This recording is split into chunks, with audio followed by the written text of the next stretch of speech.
नमस्कार, आप देख रहे हैं भारत टाइम्स न्यूज और मैं हूं आपके साथ छवि। जनपद के वरिष्ठ पत्रकार मनमीत गुप्ता को धमकी देने वाले परमहंस दास के खिलाफ आखिरकार मुकदमा दर्ज हो ही गया है। इस पूरे मामले में अधिवक्ता विवेक चंद्र सोनी व अधिवक्ता श्वेता राज सिंह ने प्रेस कॉन्फ्रेंस के दौरान जानकारी दी। तो वहीं अधिवक्ताओं ने कहा है कि मनमीत गुप्ता के ऊपर लगाया गया आरोप पूर्णतः गलत है। प्रतिष्ठा को धूमिल करने का कुत्सित प्रयास किया जा रहा है। उन्होंने कहा है कि परमहंस दास ने गाली और जान से मारने की धमकी भी दी है, जिसको लेकर एफआईआर दर्ज करा दी गई है। उन्होंने प्रशासन से अपील की है कि उनके पास जो अवैध असले लहराए जाते हैं वहां पर उनका सार्वजनिक प्रदर्शन किया है, जिसकी पूरी जांच हो। परमहंस दास द्वारा लगाए गए आरोप पूर्णतः निराधार हैं। इससे पूरे पत्रकार समाज को अपमानित किया। बता दें कि परमहंस दास ने जनपद के वरिष्ठ पत्रकार मनमीत गुप्ता को बदनाम करने के लिए खुद से अपना वीडियो बनाकर उसे वायरल किया और उसी प्रक्रिया को दोहराते हुए इन्होंने हमारे क्लाइंट मनमीत गुप्ता जी के ऊपर कई आरोप लगाए हैं, अनर्गल आरोप लगाए हैं, जिनका कोई आधार नहीं है, केवल उनकी छवि को डैमेज करने के लिए, क्योंकि उनको किसी ना किसी प्रकार से ये अपने लिए प्रयोग उनका करना चाह रहे थे, जो वो नहीं कर पाए।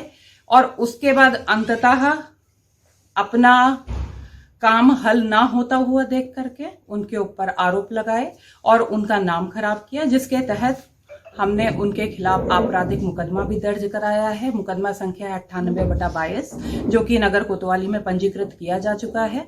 और यही नहीं, अब प्रशासन से ये निवेदन है कि अतिशीघ्र उनके खिलाफ उचित कार्रवाई करने की कृपा करें, क्योंकि इस प्रकार का व्यक्ति पूरे समाज को भ्रमित कर रहा है, संत समाज के नाम को डुबो रहा है और कहीं ना कहीं पत्रकारों के लिए भी ये बड़े ही दुख का विषय है कि एक वरिष्ठ पत्रकार को इस प्रकार से उसने गलत टिप्पणियां करके गलत आरोपों में फंसाया है। धन्यवाद। चैनल हाउस है, उसके वरिष्ठ जो करेस्पॉन्डेंट हैं ज़िला अयोध्या के श्री मनमीत गुप्ता जी, जो हमारे क्लाइंट हैं, और उनको तपस्वी छावनी के जो महंत हैं, वर्तमान में जो स्वयंभू अपने आप को कहते हैं कि मैं यहाँ का महंत हूँ, उन्होंने हमारे क्लाइंट के ऊपर अनर्गल आरोप लगाते हुए उनकी जो प्रतिष्ठा है उसको धूल धूसरित करने का कार्य किया है। इससे पहले अपनी ड्यूटी निभाते हुए मनमीत गुप्ता जी ने एक फोटो प्रसारित किया था, प्रकाशित किया था, और अपने चैनल के माध्यम से और विभिन्न समाचार पत्रों के माध्यम से, जिसके प्रकाशन के बाद ये बुरी तरह से कुपित हो गए। कुपित होने के बाद में इन्होंने हमारे क्लाइंट मनमीत गुप्ता जी को बुरी तरह से ऑन रिकॉर्ड गाली गलौज दिया, जान से मार डालने की धमकी दिया। उसके संबंध में हम लोगों ने एक एफआईआर दर्ज करा रखी है और हम जिला प्रशासन से पूरी तरह से इस बात की गुजारिश कर रहे हैं, बार बार गुजारिश कर रहे हैं कि जो अवैध असलहे इन्होंने लहराए, वहां पर जिनका सार्वजनिक प्रदर्शन किया, उस अवैध असलहे की पूरी तरह से जांच होनी चाहिए कि आखिर इस चुनावी आचार संहिता के माहौल में, जब पूरे प्रदेश में एक प्रकार का माहौल बना हुआ है, किन परिस्थितियों के अंतर्गत इन्होंने जो है वो असलहों का प्रदर्शन सार्वजनिक किया है। इवन कोरोना प्रोटोकॉल को भी इन्होंने तोड़ा है। महामारी एक्ट के अंतर्गत भी इनके खिलाफ मुकदमा की कार्रवाई होनी चाहिए। फिलहाल सेक्शन 504, 506 आईपीसी में इनके खिलाफ एफआईआर दर्ज करा दिया गया है और आगे जो और भी लीगल एस्पेक्ट्स होंगे उनको देखते हुए इनके खिलाफ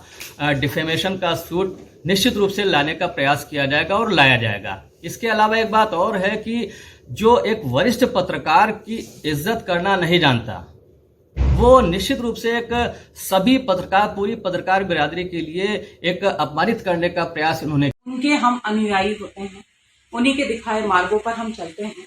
यदि संत समाज से कोई व्यक्ति आगे आकर के इस प्रकार की वार्ता करता है या इस प्रकार की गलत हरकतें करता है, तो समाज के लिए बहुत गलत ही उदाहरण जाता है।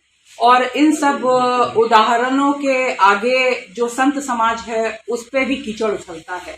और संतों की हमने सदा उनके चरणों में हम नतमस्तक रहे हैं, सदा उनका सम्मान किया है। उनका मान हम सभी के लिए सबसे बढ़कर के है। तो उसके अगेंस्ट जो भी उन्होंने गलत बातें बोली हैं, जो भी उन्होंने गलत बयान दिए हैं, जो भी गलत कहा है, उसके खिलाफ हम लीगल कार्रवाई कर रहे हैं। हम जो भी कानूनी व्यवस्था दी गई है, कानून में जो भी प्रावधान दिए गए हैं उसके तहत उनके खिलाफ FIR भी दर्ज करी गई है और बाकी